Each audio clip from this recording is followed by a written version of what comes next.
Magandang araw po guys. For today's video, magsisigang po ako ng hipon. So napansin nyo walang ulo yung ibang hipon kasi po dinikdik ko na siya para kunin ko yung katas. Ayan po ang ating mga ingredients. So guys, any sabaw po is talagang nagigisa po ako. Ayan po ang sekreto ng masarap na sinigang or nilaga. Ayan po, may labanos tayo, okra, gabi, and then gagamit din po ako nito pang pahabol lang. Although mayroon na akong fresh na tamarind. Na-extra ko na yun guys. Ayan po, nagigisa po ako guys.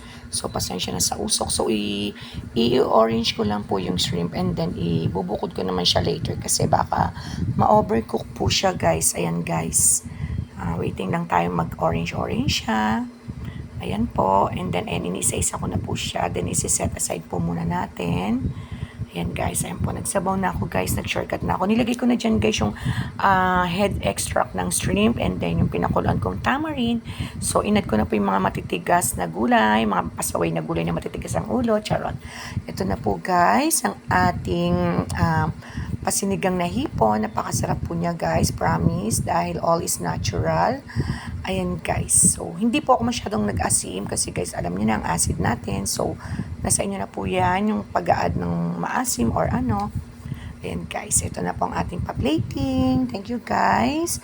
Hope you like this video. Salamat sa Diyos, salamat sa pagkain ito.